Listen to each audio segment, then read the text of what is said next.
Bueno, ya son las 4, vamos a dar comienzo al webinar, ¿vale? Buenas tardes a todos, muchas gracias por asistir a este webinar dedicado al impacto del COVID-19 en el sector sanitario. Antes de presentaros al equipo de Quatre Casas, quiero agradecer en primer lugar al máster de I+D+I de Medicamentos de la Universidad de Navarra, en concreto a su junta directiva Silvia Pérez, Iñaki Fernández de Troconiz y, como no, a la coordinadora científica Arián Betorazzi por solicitarnos el organizar esta sesión dirigida a las empresas colaboradoras con el programa y a sus exalumnos. La verdad es que nos agrada ver el gran compromiso y preocupación que tiene el máster en mantenerse siempre actualizado al solicitarnos realizar esta colaboración con ellos. Como sabéis, el estado de alarma, como consecuencia del COVID-19, ha generado un enorme volumen de normativa que ha dado lugar a la adopción de diversas medidas en el sector sanitario y farmacéutico y que a lo largo de este webinar trataremos de resumir. Sin más, paso a presentar a los ponentes. El equipo de ponentes está compuesto por Isabel Fano, consejera del despacho y especialista en Derecho Fiscal, Jorge Robles, socio del área de Derecho Farmacéutico, Ariadna Casanueva, asociada senior, también del área de Derecho Farmacéutico, y cerrando Adolfo Ruiz Gómez, abogado del Estado y socio del área de Derecho Público. Simplemente comentaros, y a los únicos efectos de poder ceñirnos a los tiempos previstos, dejaremos las preguntas para el final. Sí que os animo a que las hagáis, ya que por experiencia en otros webinars suele ser una de las partes más enriquecedoras, ya que nos permite aclararos las posibles dudas que os puedan surgir y conocer más vuestras inquietudes en la materia. Directamente paso a dar la palabra a Isabel Fano, que tratará el IVA y aranceles en las importaciones y entregas de material sanitario, así como las novedades en la deducción por I+D+I. Isabel. Muchas gracias, Lara. Buenas tardes a todos. Me corresponde abordar las cuestiones tributarias, materia fiscal, y trataremos de algunos aspectos prácticos que afectan al sector de la salud, al sector sanitario, y que mediante medidas legislativas han sido introducidas en nuestro ordenamiento jurídico. En relación con la tributación indirecta, empezaremos por las medidas aduaneras y de IVA, del impuesto sobre el valor añadido.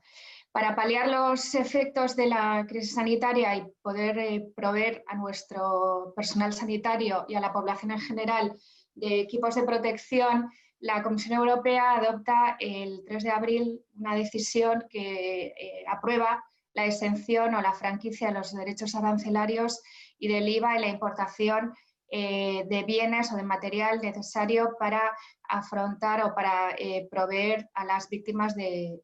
catástrofes. Esta medida ya había sido anunciada con anterioridad al 3 de abril y la Comisión indicó a los Estados miembros que podían adelantarse mediante medidas internas a la decisión de la Comisión que finalmente aprobara la franquicia, ¿no? De hecho, en los primeros momentos de la pandemia, desde que la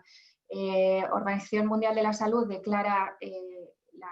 la pandemia, ya las empresas privadas utilizaron los corredores logísticos para traer material de Asia, de China principalmente, para ser objeto de donación a la administración pública, ¿no? Y ya incluso antes de la decisión de la Comisión, la aduana española había publicado una nota informativa reconociendo el derecho preliminar a esta exención, que sería corroborado, que debiera ser corroborado posteriormente por la decisión de la Comisión. Pues, ¿a qué afecta esta franquicia arancelaria? El tipo de bienes son aquellas únicamente mercancías, material sanitario necesario para las víctimas del COVID. A estos efectos, la Comisión publica una lista indicativa, es decir, es una lista preliminar que podría ser posteriormente completada si algún operador considerara que alguno de los bienes que hubiera importado también hubieran servido para estos fines. El plazo de aplicación comienza el 30 de enero, que es la fecha de declaración de la pandemia por parte de la OMS, se extiende hasta el 31 de julio. Únicamente sirve la franquicia para aquellas importaciones que se destinen al uso directo o cesión gratuita de los beneficiarios y son, siendo beneficiarios, en primer lugar, las organizaciones estatales que incluye entes estatales, organismos públicos y otros organismos de derecho público. En este caso, la exención es directa y no necesita reconocimiento expreso por parte de la Administración tributaria, y también es extensible a organizaciones que sean autorizadas, normalmente sin ánimo de lucro, por las autoridades competentes de los Estados miembros, la aduana española en este caso, ¿no? Requiere autorización en este caso y hay un link en la página web de la aduana de donde se puede descargar la solicitud de autorización para este segundo tipo de organismos. Las notas informativas reconocieron con posterioridad también que la franquicia aplicaba no solo a las importaciones que este tipo de entidades públicas u organizaciones reconocidas por parte de la aduana pudieran hacer, sino también aquellas que hicieran, y esto es relevante y desde un punto de vista práctico, las entidades de derecho privado, por cuenta y en beneficio inmediato de una entidad con derecho a la exención. Tanto importaciones de material que sean objeto de donación o que fueran objeto de donación a la administración pública, como también en aquellos casos donde la importación por parte de una entidad de derecho privado, es decir, una sociedad mercantil, cualquiera de ustedes, pudiera hacer para vender posteriormente una entidad con derecho a la exención. El reconocimiento de la exención en estos casos, las importaciones que haga una entidad de derecho privado, requiere algunos requisitos formales, que es, bueno, básicamente es una certificación expedida por la administración destinataria o por el ente destinatario del material que se le entrega. Y bueno, con ello posteriormente la Administración española deberá confeccionar una lista a remitir antes del 30 de noviembre a la Comisión Europea, indicando el material que ha sido objeto de importación y también las entidades destinatarias. Recordar también de especial importancia que la propia aduana incentiva e incluso indica en las notas informativas que aquellas importaciones que hubieran sido realizadas sin aplicación de la franquicia o sin aplicación de la exención de IVA pueden rectificar con posterioridad el DUA en el que hubieran sido despachadas estas mercancías para pedir la devolución de los aranceles o del IVA aplicado en exceso. No está muy claro qué pasa con la entrega posterior en el caso de importación realizada por ente privado para venta posterior, qué pasa con la operación posterior a la importación de la entidad pública, de la entidad de derecho privado a la administración pública. Pensamos que ahí debiera operar una no sujeción, es lo más coherente de acuerdo con la finalidad de la franquicia, pero esto no está aclarado desde un punto de vista normativo, ¿no?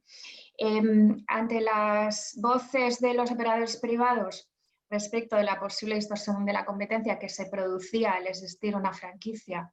y exención de IVA para las importaciones de países terceros, a diferencia de lo que sucedía con las adquisiciones intracomunitarias y las entregas anteriores de material sanitario, la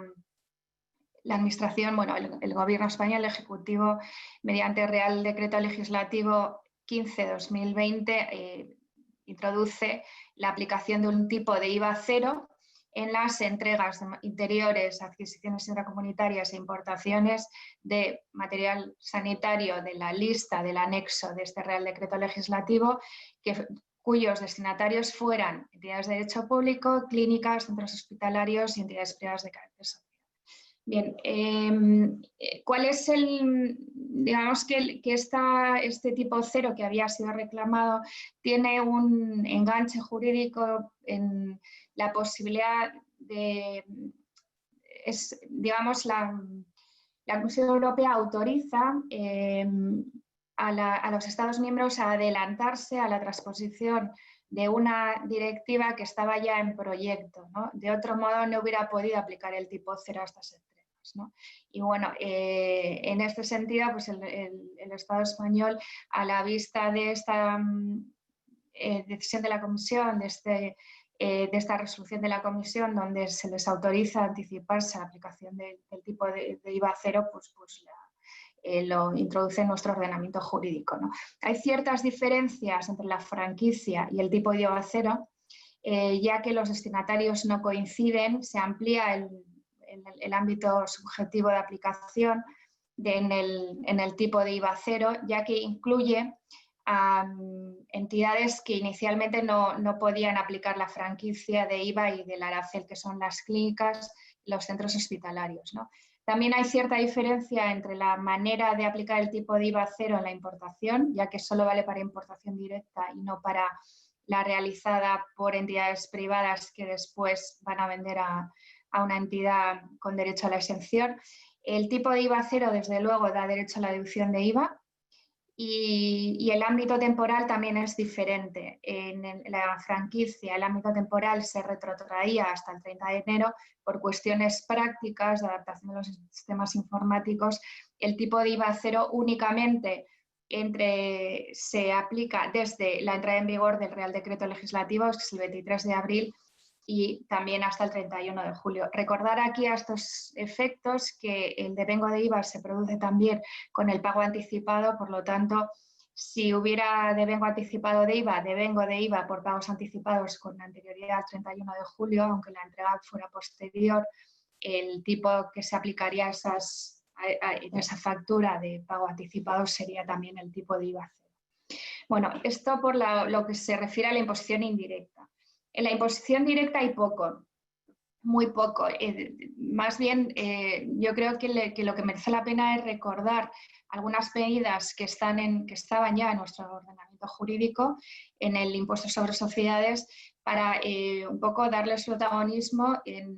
esta crisis sanitaria, ¿no? Entonces, bueno, creo que es relevante llamar la atención sobre la deducción por donativos, ¿no? Y es porque entidades privadas durante toda esta crisis pues han realizado donaciones tanto dinerarias como en especie, sobre todo en el sector sanitario, del propio material que fabrican o que distribuían a la administración, ¿no? Y entonces, bueno, el ámbito subjetivo, es decir, las entidades beneficiarias del mecenazgo que dan derecho a la deducción, son todas estas que están aquí. Fundaciones que presten servicios de asistencia sanitaria o que hagan I+D, la Cruz Roja, universidades públicas, organismos públicos de investigación dependientes de la Administración General. La Administración en general en relación con Estado, comunidades autónomas y entes locales, no todo el sector público. Aquí habría que ir un poco, sería entidades de derecho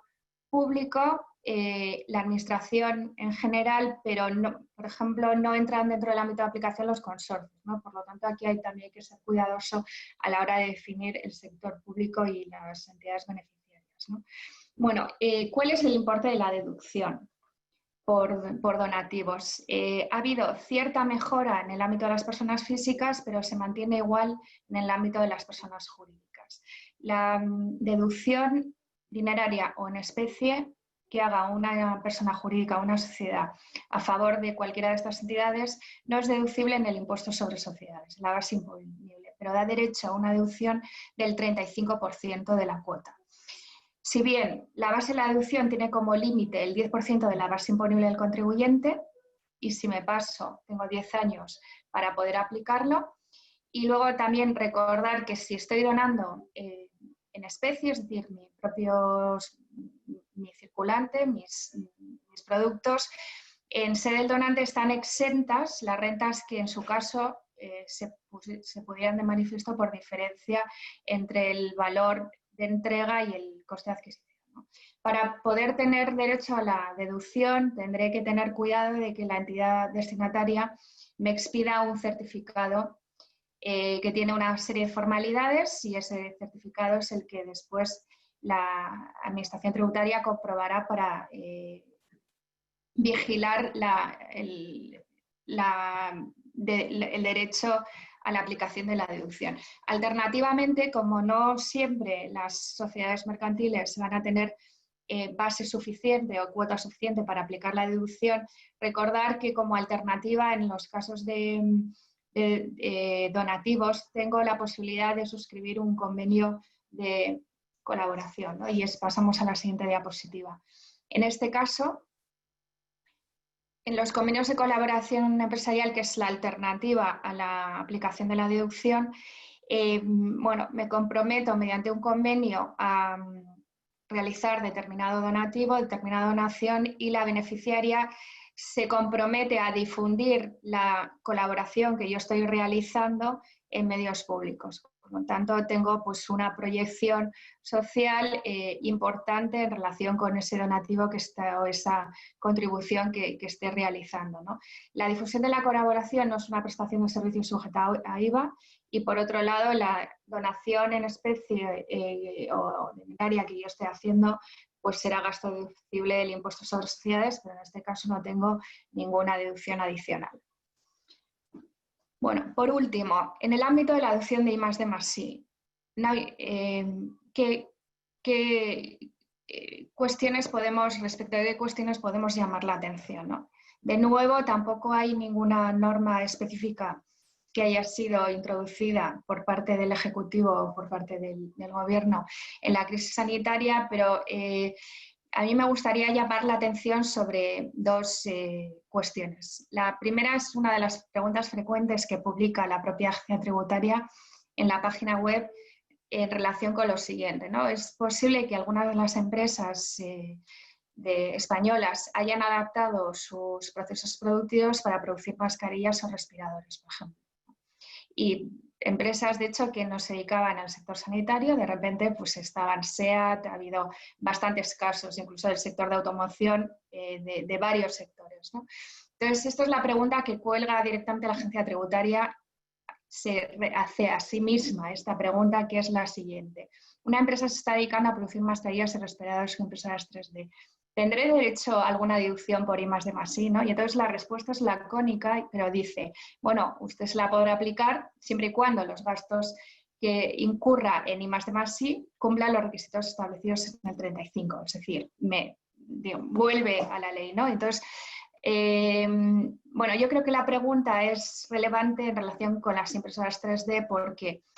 I+D probablemente no tengamos, como ustedes conocen mejor que nosotros, para que podamos poder tener, se nos califique como I+D, la novedad tiene que ser absoluta, es decir, debe tratarse de una novedad mundial. Difícilmente podemos predicar esto de las mascarillas y los respiradores que ya existían y son conocidos, ¿no? En cambio, la innovación tecnológica es la novedad subjetiva, es la que se produce en el ámbito de la propia empresa, pero siempre la agencia tributaria tiene dicho que un producto nuevo no es innovación tecnológica, y para que sea innovación tecnológica, al margen de ser novedad subjetiva para la propia empresa, tiene que haber algún salto tecnológico, ¿no? Entonces, en este sentido, parece que las impresoras 3D podrían ser estos supuestos de salto tecnológico dentro de una empresa que antes no hacía nada de esto, pero que tiene que adaptar su proceso productivo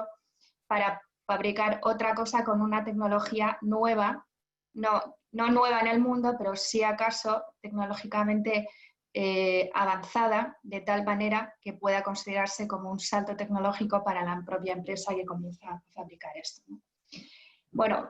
otra de las cuestiones en relación con la deducción de I+D+I, que yo creo que son relevantes también para este tiempo, para esta crisis, es el incentivo de la monetización del I+D+I, que es para aquellas empresas que no tienen cuota suficiente para aprovechar sus deducciones, con un descuento del 20%, pues se da derecho a la posibilidad de convertir en dinero la deducción acreditada, ¿no? Bueno, yo creo que es una medida interesante a explorar de cara a mejorar la tesorería de las empresas. El peaje es pequeño, no es tan grande, y sobre todo es porque normalmente las empresas que sistemáticamente, de manera estructural, realizan actividades de I+D+I muchas veces son empresas que no pueden aprovechar toda la deducción que acreditan, ¿no? Una de las preguntas que hemos tenido en la crisis por parte de algún cliente, de alguna empresa del sector privado, es en relación con el requisito de mantenimiento de la plantilla media. Y aquí habrá que tener cuidado, de hecho, porque el ámbito temporal de aplicación del requisito es amplio, es desde el ejercicio en el que se genera el derecho a la deducción y además durante los 24 meses siguientes al periodo en el que yo me pido la devolución de las cantidades acreditadas como I+D, ¿no? Y entonces, bueno, no hay precedentes en cuanto a que se debe considerar plantilla media, y habría que ver todas las situaciones posibles de ERTES que hayan podido producirse durante la crisis, qué impacto tienen en este incentivo. Y sin más, gracias por su atención y doy paso a mi compañero Jorge Robles, que abordará aspectos regulatorios. Muchas gracias.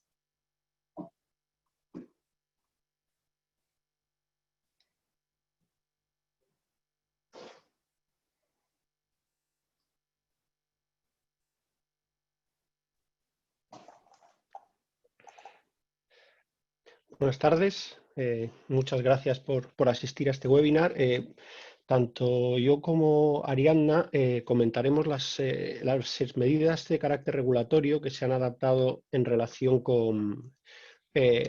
distintos en relación con los productos sanitarios, medicamentos, etcétera, como consecuencia del COVID. Y nos gustaba empezar haciendo referencia a cuáles fueron las bases sobre las que se ha sentado toda esta imposición de medidas, ¿no? Estas bases ya se empezaron estableciendo con anterioridad a la propia declaración del estado de alarma. El día 10 de marzo, mediante el Real Decreto Ley 6/2017, se adoptó una modificación de la Ley Orgánica de Medidas Especiales en materia de salud pública, ley orgánica sobre la que se habla mucho ahora porque se considera que sería uno de los instrumentos legales a utilizar en el caso de que desapareciera la vigencia del estado de alarma, y en esta modificación se venía a establecer la facultad para la Administración Sanitaria del Estado para temporalmente, en relación con medicamentos, productos sanitarios u otros productos necesarios para la protección de la salud, imponer el suministro centralizado de los bienes e imponer también condiciones de prescripción.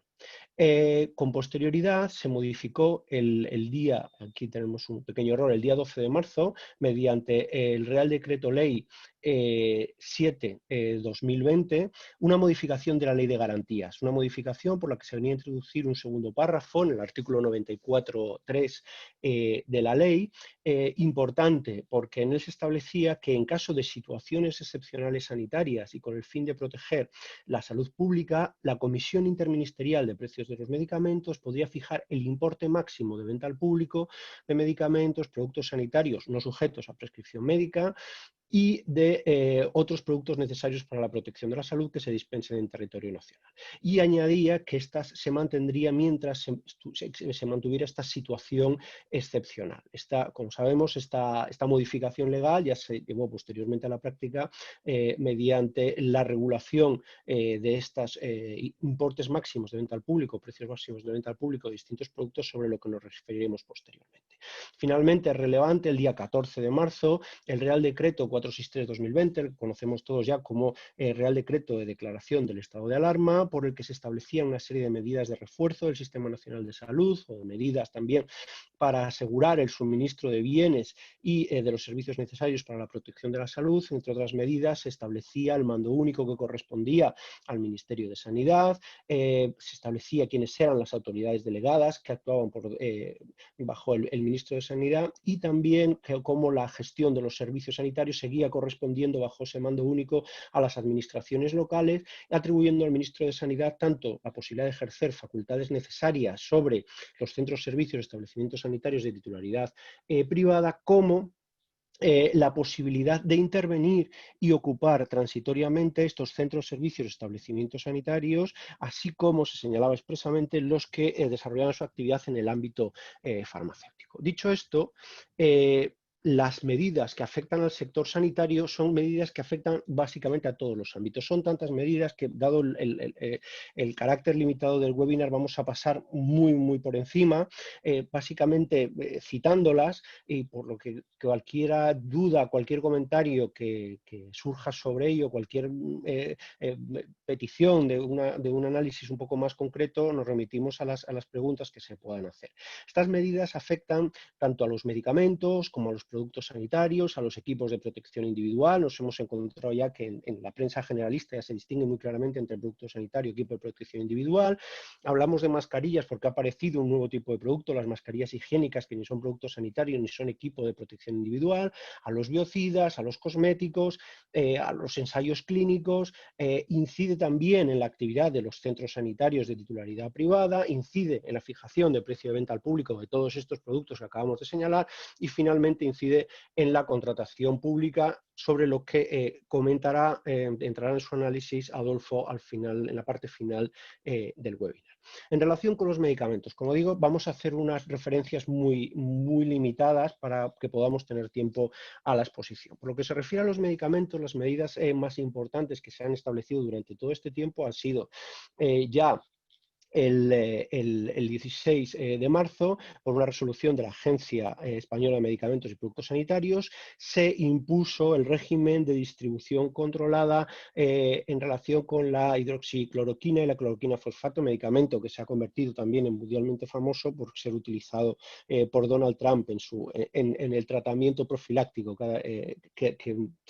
se ha aplicado para el COVID, ¿no? Es un medicamento que se estaba utilizando para pacientes, para indicaciones concretas, y se tuvo que establecer este mecanismo pues, para asegurar que estos pacientes mantuvieran ese tratamiento y sobre todo para controlar su aplicación a los pacientes de COVID o a los ensayos clínicos para el COVID, dado que se estaban observando efectos adversos en estos medicamentos. Por otra parte, mediante una orden publicada ya el 20 de marzo, en relación con una serie de medicamentos que se enumeraban en medida medicamentos que se tienen que utilizar en las unidades de cuidados intensivos, se estableció una obligación de suministro de información, también una obligación de abastecimiento enormemente intensa, porque excedía o intensificaba, no sabemos si hasta el paroxismo, la obligación de abastecimiento que establece la Ley de Garantías, ya que obligaba a los fabricantes y titulares de las autorizaciones de comercialización a garantizar un abastecimiento diario, incluso en festivos y fines de semana, se dice expresamente, y la posibilidad de que se les impusiera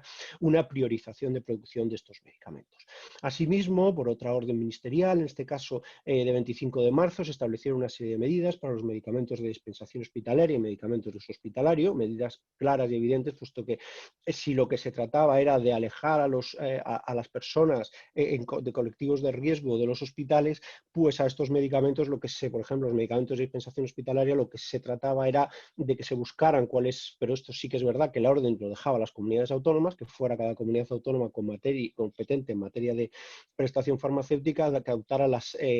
medidas oportunas para que estos medicamentos se dispensaran fuera de las dependencias hospitalarias, o para que estos medicamentos de uso hospitalarios se administraran fuera de los hospitales, o los medicamentos de ensayos clínicos se enviaran a los domicilios de los pacientes que están incluidos en el ámbito del ensayo clínico. Y en el ámbito ya comunitario, tanto la Comisión Europea, en colaboración con la Agencia Europea del Medicamento y las agencias nacionales, se establecieron una serie de medidas dirigidas a facilitar la gestión de las autorizaciones y modificaciones de los medicamentos de uso humano. Son distintas medidas en las que no nos da ahora tiempo a entrar. En relación con los productos sanitarios, que quizás sean de los productos que más relevancia han adquirido en este momento de crisis sanitaria, ya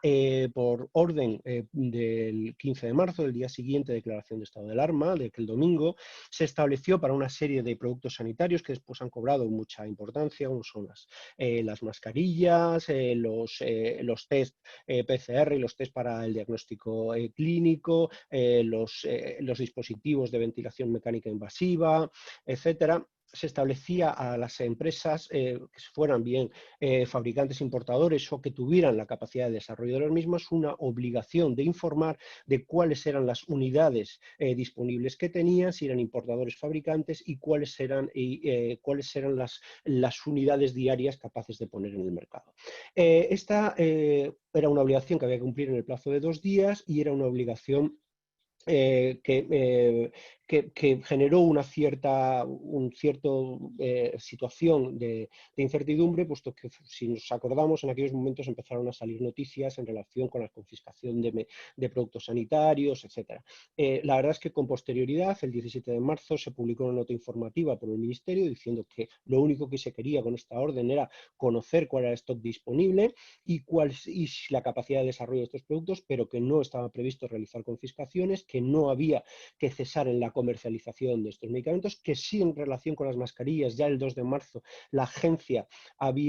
Española de Medicamentos y Productos Sanitarios había adoptado una medida cautelar consistente en prohibir la exportación de mascarillas y en imponer una distribución priorizada de estas mascarillas a los centros y servicios sanitarios y ya en el remanente a los demás establecimientos sanitarios o destinatarios,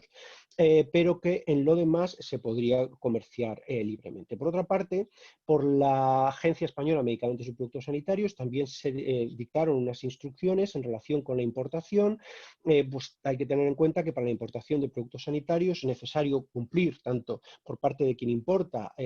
disponer de una licencia previa de funcionamiento de instalaciones, lo que se ha llamado en ocasiones una licencia de importación, y también es necesario que los productos sanitarios dispongan de marcado CE. Se establecieron, pues, por tanto, una serie de supuestos en los que se salvaban alguno o algunos de estos requisitos, ya sean de importaciones por parte de empresas para el uso por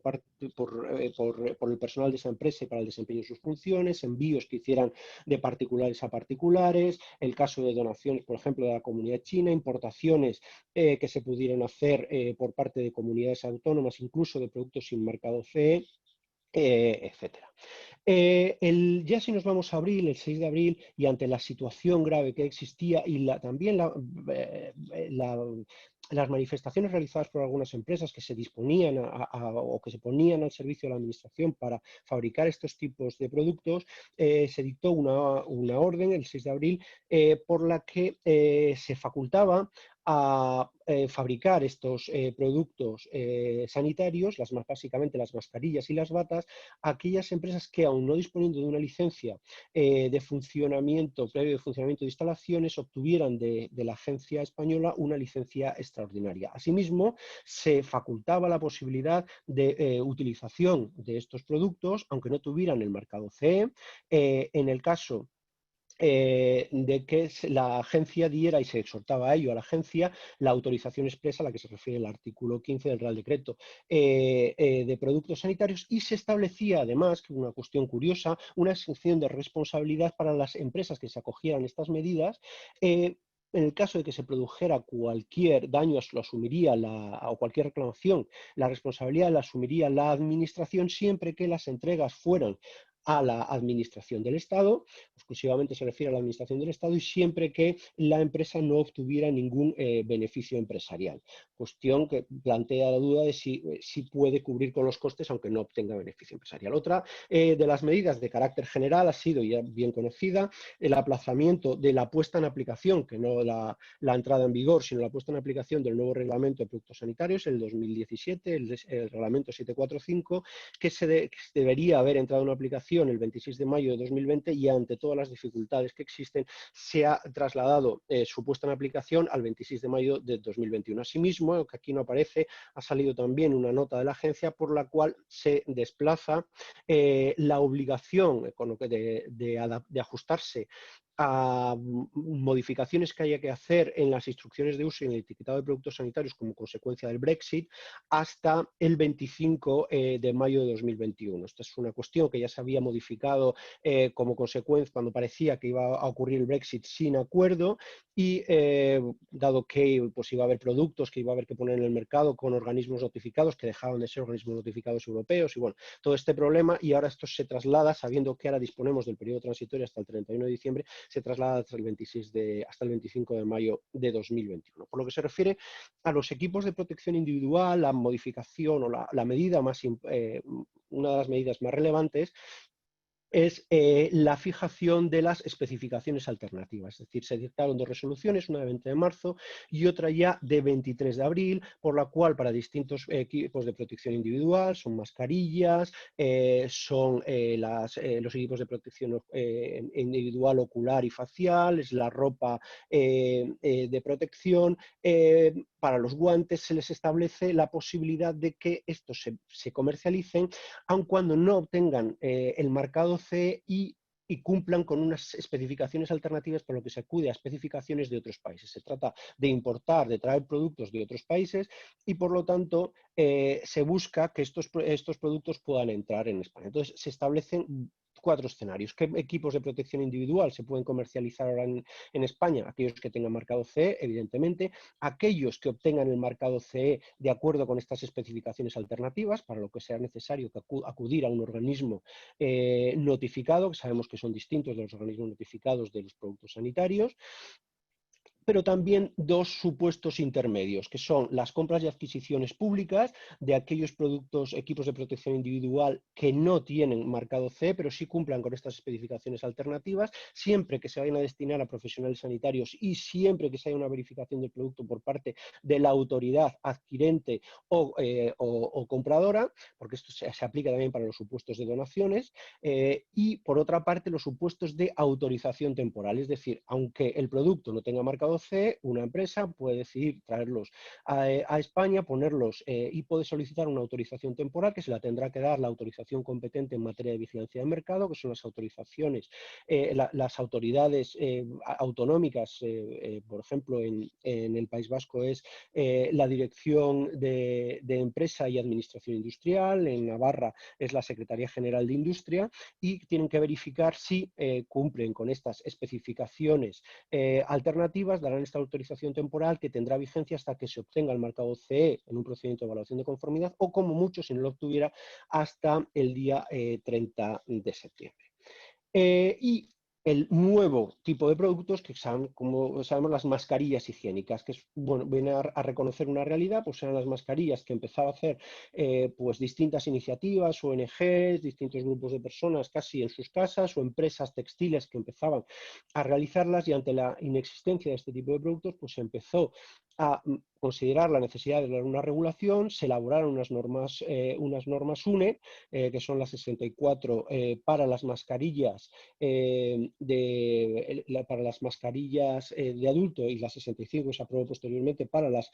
mascarillas de uso infantil. Y en estas, respecto a estas mascarillas, con posterioridad y precisamente con ocasión de la orden por la que se regula la fijación de los precios, se establece que deberán, en su etiquetado se deberá indicar que no son productos sanitarios ni son equipos de protección individual. En relación con los cosméticos, comentará Ariadna.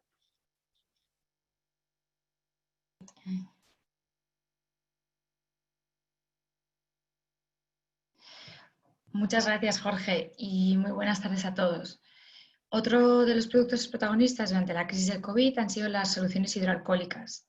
y en relación con las mismas nos gustaría resaltar tres ideas básicas. En primer lugar, es que las soluciones hidroalcohólicas pueden ser clasificadas como biocidas o como producto cosmético. Si tienen una función antiséptica, bacteriostática, bactericida, germicida, viricida o microbicida, son biocidas. Y si tienen una función de limpieza o higiene, son productos cosméticos. Además de la diferencia de la función que caracteriza el producto, hay que tener en cuenta que los biocidas están sujetos a un régimen de autorización y los productos cosméticos a un régimen de notificación. Para responder a la situación de emergencia se adoptaron una serie de medidas a fin de flexibilizar y agilizar los regímenes tradicionales aplicados a estos productos y garantizar un mejor abastecimiento de la población. En cuanto a los biocidas, la Agencia Española del Medicamento y Productos Sanitarios publicó unas instrucciones estableciendo un procedimiento exprés para la autorización excepcional para la fabricación de los mismos durante la pandemia, que permitía incluso que el expediente de evaluación analítico se concluyera con posterioridad a la concesión de la autorización. Y respecto a los productos cosméticos, también se estableció un régimen de autorización excepcional que habilitaba de forma temporal y por el tiempo que dure la pandemia la producción y distribución de soluciones hidroalcohólicas de carácter cosmético, sin tampoco tener completo el expediente regulatorio. En segundo lugar, y como ya ha avanzado Jorge, las soluciones hidroalcohólicas también fueron objeto de notificación de la capacidad de suministro. En este sentido, el sujeto obligado a notificar al Ministerio de Sanidad fueron todas aquellas personas jurídicas nacionales o extranjeras ubicadas en territorio nacional que tuvieran como actividad o que tuvieran la capacidad para desarrollarla la fabricación y o la importación de soluciones hidroalcohólicas. ¿Y qué es lo que debían notificar? El número de unidades disponibles y la capacidad de producción diaria. Y en tercer y en último lugar, hay que tener en cuenta que la Comisión Interministerial de Precios del Ministerio de Sanidad ha determinado los precios máximos de venta al público tanto de los biocidas como de los productos cosméticos. Este aspecto lo abordará Jorge a continuación. Por otro lado, en el seno de la emergencia sanitaria, la Agencia Española del Medicamento y Productos Sanitarios también estableció una serie de medidas destinadas a garantizar la realización de los ensayos clínicos, la seguridad de los pacientes y la trazabilidad de las medidas implementadas en este sentido. Por ello, la agencia ofreció una serie de medidas excepcionales para los promotores o investigadores que pudieran implementar en los ensayos clínicos que se estuvieran desarrollando actualmente sin la necesidad de aprobación previa por parte de la agencia española o de un comité de ética. Las medidas fueron las siguientes: posponer las visitas presenciales programadas o su transformación en visitas telefónicas, interrumpir el reclutamiento de pacientes o su tratamiento en aras de evitar riesgos innecesarios, especialmente en ensayos clínicos que conllevaran un tratamiento con inmunosupresores. En este caso en particular, la paralización del tratamiento sí que estaba sujeta a notificación mediante un informe ad hoc tanto a la agencia como al CEIM. En las visitas programadas se habilitó la capacidad para proporcionar a los pacientes una cantidad de medicamento mayor para cubrir un periodo mayor de tratamiento. Se ha priorizado la monitorización del ensayo centralizada y de forma remota, frente a la presencial. Se ha habilitado también la posibilidad de trasladar a los pacientes de un centro del centro del ensayo a otro centro. Hay que tener en cuenta que los promotores y investigadores deberán presentar un informe con todas las medidas que adoptaron durante la pandemia dentro de los 4 meses siguientes a la finalización de la crisis del COVID en España. Y finalmente, también en relación con los ensayos clínicos, se habilitó una dirección de mail para todos los proyectos de investigación destinados a tratar o prevenir el COVID-19 de forma que fueran evaluados con carácter urgente por parte de la agencia. Actualmente hay 82 ensayos en marcha según la última información disponible en la Agencia Española del Medicamento. Vuelvo a ceder la palabra a mi compañero Jorge.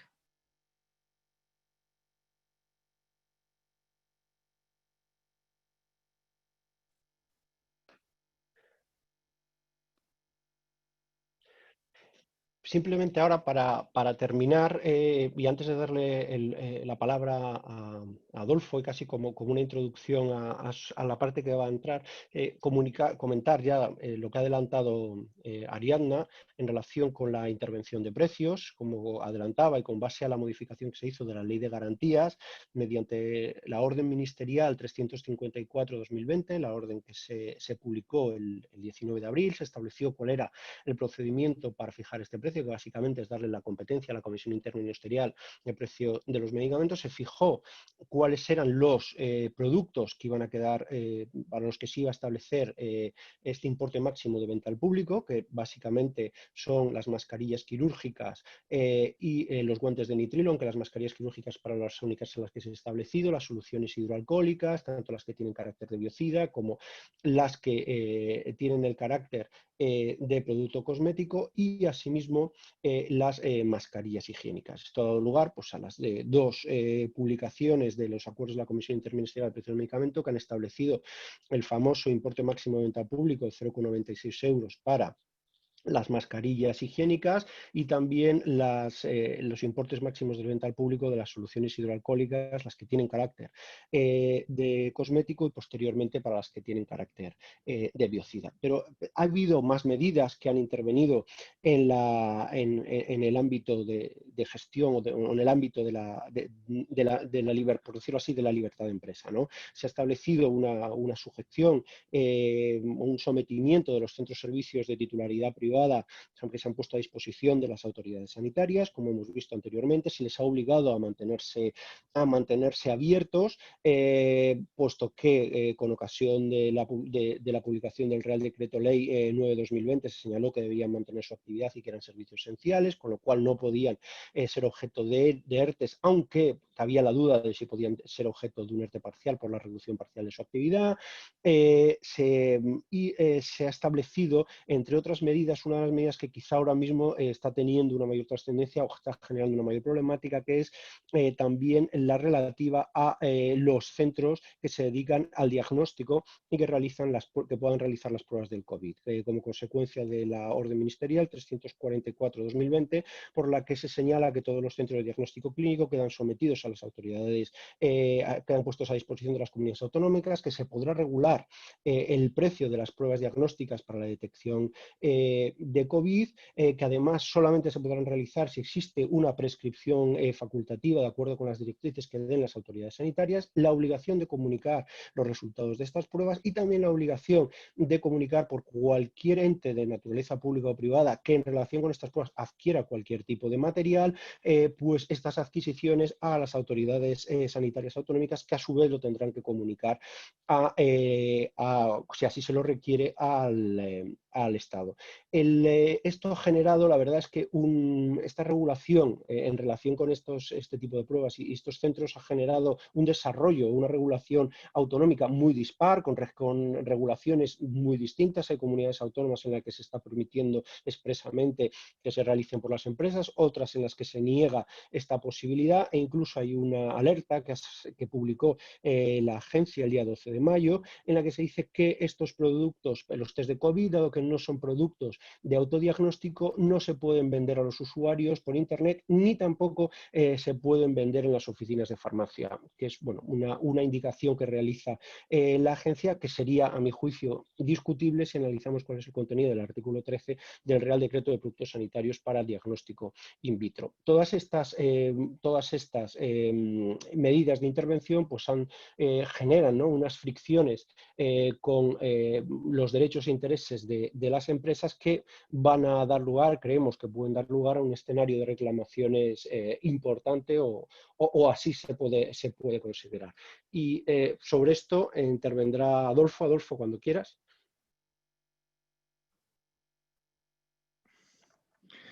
Gracias, Jorge. Buenas tardes. Acabamos el Zoom exponiendo desde un punto de vista práctico las medidas, los cauces que articula nuestro ordenamiento jurídico para que puedan obtener aquellos que hayan padecido algún tipo de sacrificio patrimonial la correspondiente indemnización o resarcimiento por los daños y perjuicios que hayan podido generar la adopción de medidas en el contexto de este estado de alarma motivado por el COVID-19, siendo incuestionable que ha habido un enorme sacrificio patrimonial y que de alguna manera podemos entender que ha incidido de manera especial en el sector de la salud y operadores sanitarios. En nuestro ordenamiento jurídico se articula la posibilidad de obtener la correspondiente resarcimiento por el sacrificio patrimonial que se ha padecido, pivotando digamos, esta institución a partir de una idea básica, es que haya existido una relación jurídica o negocial o de alguna manera algún título jurídico con la administración pública a partir del cual poder reclamar. Será así el primer caso en el que no existe ningún tipo de relación jurídica, vínculo jurídico específico con la administración pública, en cuyo caso se habla de responsabilidad patrimonial. Quienes hayan padecido daños y perjuicios como consecuencia de las medidas adoptadas por las administraciones, en este caso, en el ámbito del estado de alarma motivado por el COVID-19, podrán reclamar de la administración por responsabilidad patrimonial. Si por contrario existe algún tipo de vínculo jurídico con la administración, se habla de contratos del sector público o concesiones administrativas. Aquí existe ya un negocio jurídico, un vínculo específico, y a partir del cual se podrá reclamar el correspondiente resarcimiento de daños y perjuicios. En relación con la responsabilidad patrimonial, que es la que se puede reclamar de la administración pública cuando no hay título jurídico que la vincula, es necesario destacar, porque es importante en el contexto del que estamos hablando, de que es importante destacar que se trata de una responsabilidad objetiva, esto es, no es necesario que exista culpa, que exista funcionamiento anormal de una administración para poder reclamar daños y perjuicios. En este sentido, el debate sobre si las medidas adoptadas por el gobierno, las administraciones en general, son o no correctas desde el punto de vista jurídico, son o no legítimas también, de alguna manera presenta un carácter secundario en la medida que no es necesario que dichas medidas adoptadas, por ejemplo, un tema de fijación de precios, no es necesario que sean ilegítimas para poder reclamar daños y perjuicios. Se habla en ese sentido de responsabilidad objetiva. Otro de los elementos esenciales de esta responsabilidad es que, en principio, y de esto va a ser muy importante y se va a hablar mucho en la siguiente década, esa es la realidad, queda exenta la administración pública de responder de los daños y perjuicios cuando haya habido una situación de fuerza mayor. Sobre esto, obviamente, vamos a volver. Y, en tercer lugar, también un elemento correctivo, precisamente a la ausencia de culpa. No es necesario que la administración haya incurrido en culpa. Sí es necesario, sin embargo, que el particular, el ciudadano, el operador en el sector de la salud o sanitario, es necesario que no tenga la obligación jurídica de soporte. Sobre esto vamos a hablar a continuación. El punto de partida, el parámetro normativo aplicable, es la Ley Orgánica de Estados de Alarma, Sitio de Excepción, que es del año 81, nada menos, es la Ley Orgánica 4/1981, que es la segunda vez que se aplica después del problema de los operadores aéreos, la famosa huelga imprevista que acordaron hace ya unos años. De acuerdo con el artículo 3.2, en lo que nos interesa, se dice que quienes como consecuencia, literalmente esto es lo que dice el artículo 3.2 de la Ley Orgánica, quienes como consecuencia de la aplicación de actos y disposiciones adoptadas durante la vigencia de estos estados, estamos hablando de estado de alarma, sufran de forma directa o indirecta en su persona derechos o bienes, daños o perjuicios por actos que no les sean imputables, tendrán derecho a ser indemnizados de acuerdo con lo dispuesto en las leyes. Se trata de, en todo caso, daños padecidos de forma directa, no indirecta. En el análisis que quepa hacer de este precepto, a los efectos de analizar si se pueden reclamar daños y perjuicios de la administración pública por las medidas adoptadas en este contexto, debe partir en el ámbito del sector sanitario de dos realidades. Uno, el sector sanitario por sí mismo es un sector hiperregulado por la normativa, por el ordenamiento jurídico. Obviamente, el interés jurídico llamado a ser protegido por la norma y toda la regulación específica que se contempla en este ámbito, en este sector, es evidente, la salud pública, tanto desde el punto de vista preventivo como el curativo o restaurativo. Desde esta perspectiva nos encontramos con una intervención administrativa desde el mismo inicio a la final, vamos a decir, de todo el proceso de tratamiento desde el punto de vista sanitario. Así, abastecimiento y dispensación de productos, puesta a disposición en el mercado, distribución, comercialización y fijación de precios. La actividad e intervención de la administración es intensa, invasiva, no baja la guardia, vamos a decir, digamos, el control administrativo, y eso tiene una consecuencia, obviamente, y hace que el conocimiento, la presuposición de que quien interviene en este mercado sabe que se debe atener a esa intervención máxima por parte del poder público. De ahí que, en principio, debe concluirse que quienes operan en este mercado tienen la obligación jurídica de soportar los efectos que se derivan del conjunto de estas medidas. La ley de garantías de uso racional de medicamentos y productos sanitarios es el ejemplo. Se contempla una regulación intensísima de toda la actividad del sector. En principio hay obligación jurídica. Por otro lado, nos encontramos con la incidencia en estas que se puede llamar sujeción especial, bueno, en otros casos sujeción muy específica entre los operadores del sector de las administraciones públicas, de una profusión de normativa intensísima, muy pródiga, se puede hablar de hiperinflación, cuya principal manifestación tenemos los numerosísimos decretos, disposiciones, órdenes ministeriales, resoluciones que se han producido en el contexto del estado de alarma y que son una manifestación de ese sector hiperregulado. Desde el punto de vista, lo primero que tenemos que tener en cuenta es, efectivamente, todos los que operan en este sector tendrán la obligación de jurídica soportar y aceptar las medidas que se adoptan, pero no por ello, esto no es un silogismo, digamos, incorrecto, no por ello se pierde el derecho a reclamar los daños y perjuicios que se hayan derivado de dichas medidas. Por ejemplo, fijación de política de fijación de precios máximos. Hay que aceptar esa medida, pero no por ello se pierde el derecho a reclamar la correspondiente compensación por los perjuicios, si son ilegítimos, que se haya podido sufrir por ello. La regla general, por lo tanto, a partir de este análisis general, es que, por regla general, las medidas que se han adoptado por el gobierno, por las administraciones públicas en su conjunto, en principio vamos a entender, son legítimas, son correctísimas, pero también tenemos que sacar una consecuencia básica. No por ello se puede dejar reclamar daños y perjuicios a dichas administraciones por el sacrificio patrimonial que se ha podido sufrir, daños y perjuicios. Luego nos encontramos con ciertas medidas que en sí mismas se puede cuestionar su legitimidad, su corrección jurídica. Por ejemplo, y cita aquí a dos, una que ya ha hecho referencia a Jorge antes, la Orden Sanidad 326/2020, en el que la administración pública asume la responsabilidad patrimonial por los daños y perjuicios que se generen por los productos sanitarios que se hayan obtenido sin que cuenten con la marca de la Comunidad Europea, que ha habilitado esa posibilidad, y siempre que estos productos sanitarios han causado daños y perjuicios sean entregados efectivamente al Ministerio de Sanidad. La pregunta que nos hacemos, ¿y qué sucedería si esos productos sin la marca Unión Europea, que legítimamente han sido comercializados en esta situación de emergencia y de estado de alarma, sin embargo, han sido entregadas a una Consejería de Sanidad? Ahí no hay responsabilidad patrimonial. Sería inadmisible un tratamiento discriminatorio por la simple diferencia del sujeto al que sean entregadas. Otro ejemplo sería la Orden de Sanidad 354, en el que se ha sometido el régimen de fijación de precios máximos, además propio de los medicamentos y productos sanitarios, pues a productos como pueden ser geles hidroalcohólicos de naturaleza puramente cosmética y otros productos dirigidos a minimizar los daños que genera el COVID-19. Una concepción muy expansiva de la política de fijación de precios que va mucho más allá de lo previsto en la normativa con rango de ley. Se puede dudar de la legitimidad de estas medidas y en la medida en que de alguna manera pudiera entenderse que son legítimas, la responsabilidad patrimonial de la Administración resulta de alguna manera incuestionable.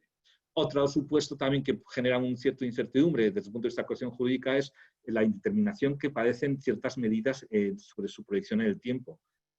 Pensamos en la habilitación de espacios sanitarios, la Orden de la Sanidad 232, donde se dice que inicialmente tendrá un plazo de 3 meses. Esta indeterminación puede generar, evidentemente, daños y perjuicios. Entramos, por ello, analizando la responsabilidad patrimonial, el problema de la fuerza mayor. La fuerza mayor, para que una persona basada en derechos se pueda entender, es todo aquello que, incluso habiendo sido previsible, no se puede evitar. Un terremoto no se puede evitar. El gran debate, y vamos a estar una década discutiendo sobre esto desde el punto de vista médico, técnico, evidentemente sea un tema pericial, muy técnico, habrá que hablar sobre esto. Lo que ha sucedido era previsible, vamos a pensar que sí, bueno, y aun siendo previsible, era inevitable. Se va a hacer el gran debate jurídico y económico de la siguiente década. ¿Por qué es importante? Porque en principio, de acuerdo con el canon de la institución de responsabilidad patrimonial, las administraciones no responden si hay fuerza mayor. Si hay fuerza mayor, la administración no es un asegurador universal y por tanto no responde a los daños y perjuicios que se han padecido. Ahora bien, no deja de ser una paradoja que el artículo 3.2 que antes hemos leído de la Ley Orgánica 4/81, la de los estados de alarma, reconozca expresamente el derecho a ser indemnizado por los daños y perjuicios causados por las medidas que se adopten en el seno de un estado de alarma y simultáneamente se diga, salvo que sean por fuerza mayor, cuando sin embargo el estado de alarma, los hechos que justifican, el basamento fáctico que justifica la adopción de estado de alarma son todos supuestos de fuerza mayor. Inundaciones, terremotos, erupción volcánica, se hace referencia, y por supuesto epidemias, pandemias. Evidentemente, para evitar una contradicción normativa inadmisible en una ley orgánica, debe entenderse que aquí sí cabría pensar que en caso de fuerza mayor sí responden las administraciones públicas. En cualquier caso, el debate, y que se sepa, está ahora mismo en la mente de los juristas, porque se plantea una situación inédita en nuestro ordenamiento jurídico, como es la posibilidad de que la administración pública sí haya de responder en casos de fuerza mayor. Se deja abierta la puerta y de esto es lo que se va a debatir en la siguiente década. Un problema muy específico ha sido la intervención de precios, como bien se sabe en el sector, que ha obligado a la venta a pérdidas, sin reconocer el derecho a cubrir al menos el precio industrial y los márgenes de la distribución y la comercialización. Ahí ha habido un sacrificio patrimonial. Las medidas han sido legítimas o no, pero en cualquiera de los casos, no dependiendo de su legitimidad, se va a perder el derecho o se va a ganar el derecho a obtener el correspondiente resarcimiento. Desde el punto de vista de la confianza jurídica, las expectativas económicas y jurídicas que se han tenido dentro de un marco normativo, los que han operado el mercado, y como consecuencia de esa adopción con carácter de urgencia, medidas disruptivas, digamos, fijando precios en el mercado, han padecido una serie de pérdidas, tendrán igualmente el derecho a obtener la correspondiente. Cabe entender, siempre será discutible, pero cabe entender que obtendrá el derecho a obtener la correspondiente indemnización por los daños y perjuicios causados bajo la idea de pérdida de confianza. Se ha quebrantado de alguna manera la seguridad jurídica al imponerse, digamos, la venta a pérdidas. Los operadores del sector tienen derecho, tienen obligación jurídica de soportar las medidas que se adoptan, pero los efectos económicos también cabe entender que tendrían derecho a obtener la correspondiente resarcimiento de los daños y perjuicios padecidos. Por último, cabe citar también en este ámbito de actuaciones sin vínculo jurídico contractual los supuestos de requisa. Queda previsto en la Ley de Explotación Forzosa, en el artículo 120, aquellos supuestos en que en situaciones como la de ahora de una pandemia se hayan adoptado medidas de privación de requisa de bienes y derechos, en cuyo caso se dice que se tramitarán con una explotación forzosa con un justiprecio, si es el caso. El segundo pivote nos encontramos cuando sí existe ya un vínculo jurídico entre operador del mercado, en este caso operador del mercado del sanitario, y la administración pública. Y puede ser de doble tipo, concesionarios administrativas y contratistas. Concesionarios, nos podemos imaginar una concesión hospitalaria. Evidentemente, esta es una realidad que sí analizó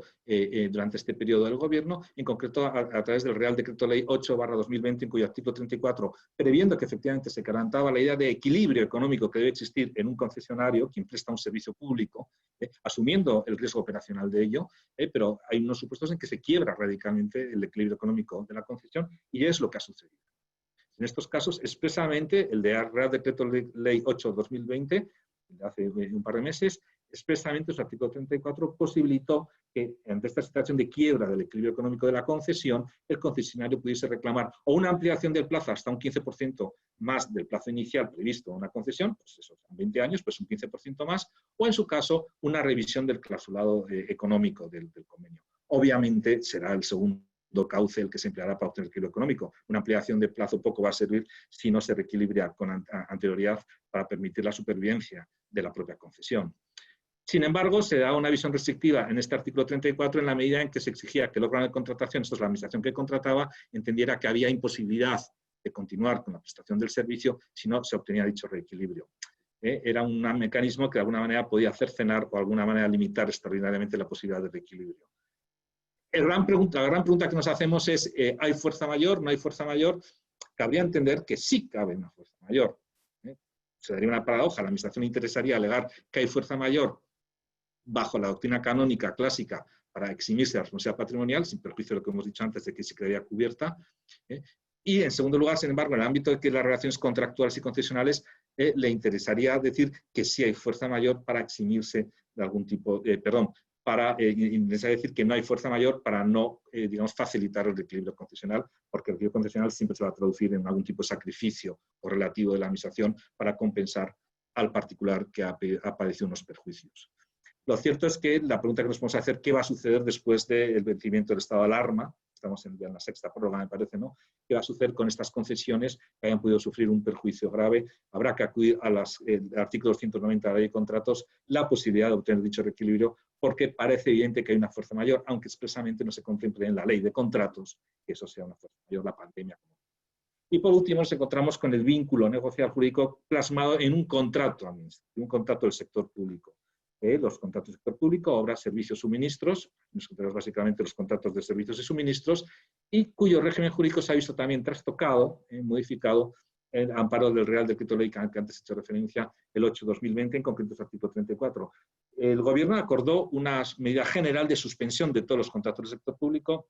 de manera general, vamos a decir, con muchas excepciones, con algunas excepciones, de manera específica que han aceptado la suspensión y, por supuesto, han mantenido su vigencia los contratos vinculados al COVID-19. Esto es para hacer frente a las consecuencias que ha podido generar, digamos, su causación y, por supuesto, el tipo de contratos a los que no afecta la suspensión son los propios del sector sanitario, que han sido descubriendo su eficacia. Es más, se ha incentivado la contratación de emergencia, que es excepcionalísima en nuestro ámbito jurídico, de alguna manera supone la superación, la liberación de muchos armazones, de muchos trámites y exigencias desde el punto de vista procedimental por razones de seguridad jurídica, y se ha posibilitado que, acudiendo a la contratación de emergencia, pues se acuda, por ejemplo, al contratos de suministro de productos sanitarios sin sin detenerse en las enormes formalidades que conlleva la tramitación de un procedimiento de contratación administrativa que puede demorarse durante meses. Se ha hecho en manera de emergencia, que supone una liberación de todas las trabas desde el punto de vista de la intervención administrativa económica, permitiendo que la administración realice pagos a justificar en un futuro, y por otro lado una agilidad absoluta, cumpliendo exclusivamente digamos, la idea de transparencia, haciendo públicos, y de aquí todos hemos recibido algún tipo de mensaje o comunicación un poco, a veces no del todo neutra, sobre lo que ha podido hacer el Gobierno con este tipo de contratación. Lo cierto es que es una contratación inevitable. Si no había contrato de emergencia, no habría sido posible, o sí, pero lo cierto es que nos ha acudido a ello, digamos, la contratación de productos sanitarios como se ha hecho hasta el momento. Ha existido otro tipo de medidas, como ha sido la liberación de pacientes, digamos, a espacios hospitalarios, ya sea para consulta, ya sea puramente hospitalatario, por el cauce de la Orden de Sanidad 232/2020, a que ha hecho referencia también Jorge, y necesariamente ello se hubiese dado lugar a algún tipo de requisa, obviamente será objeto de indemnización por vía exploratoria, como hemos visto, y si se articula a través de un vínculo contractual, se podrá obtener la correspondiente resarcimiento de los daños y perjuicios por los cauces que establece nuestro ordenamiento. Y de ahí simplemente citar, porque esto ya es muy técnico en términos jurídicos, los distintos mecanismos que reconoce nuestra legislación de contratos del sector público para obtener, digamos, lo que se puede llamar un equilibrio económico que se ha visto gravemente trastocado en perjuicio de los contratistas de las instituciones públicas. Nos encontramos con la revisión de precios, las modificaciones de los contratos, el derecho a reclamar como consecuencia una decisión del poder público, el factum principis, y luego nos encontramos con las instituciones jurídicas de la rebus instantibus, es la modificación trascendente, esencial, disruptiva de las características de un contrato que impidan la continuación del mismo si no se aborda el equilibrio económico precisamente para conseguir que dicho contrato cumpla su fin, de acuerdo con el principio de conservación de los contratos. Estos son los mecanismos que articulan nuestro ordenamiento jurídico. Balance general de la situación, se ha generado un sacrificio patrimonial terrible, especialmente en este sector, y saber sin más que existe este elenco de medios para poder de alguna manera reaccionar, reclamar los daños y perjuicios, en su caso será procedente o no procedente, pero estos son los cauces que dispone y nos ofrece nuestro ordenamiento jurídico para obtener, obviamente, la satisfacción por el sacrificio patrimonial que se haya podido hacer.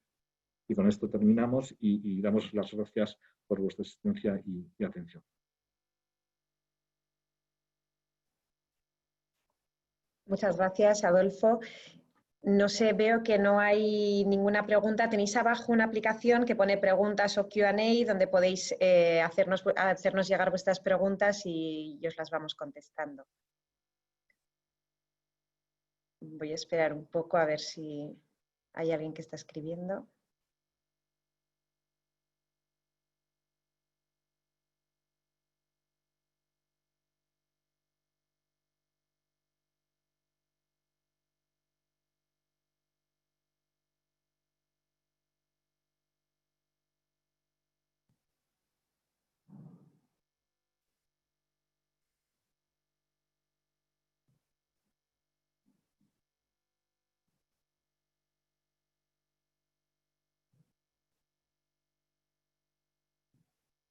Creo que no hay preguntas, así que pues nada, agradeceros a todos vuestra asistencia a este webinar y estamos, si tenéis cualquier duda, pues no dudéis en decírnoslo. Muchísimas gracias.